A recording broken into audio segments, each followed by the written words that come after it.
கூட இது கடற்கரை பகுதி என்பதன் காரணமாகவும் புயல் தற்போது மெல்ல மெல்ல தமிழக கடற்கரை பகுதி நோக்கி நகர்ந்து வருவதன் காரணமாகவும் பலத்த தரைக்காற்று என்பது வீசி வருவதை பார்க்க முடிகிறது.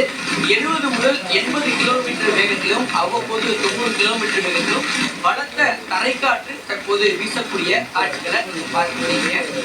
குறிப்பாக காற்றினுடைய வேகம் எவ்வாறாக இருக்கிறது என்பதற்காகத்தான் இந்த கொடையை காட்டுறேன். நீங்க பார்க்கலாம் எந்த காற்றினுடைய வேகம் இருக்கிறது என்பதை இந்த காட்சிகள் வாயிலாக நம்மால் உணர முடியும்.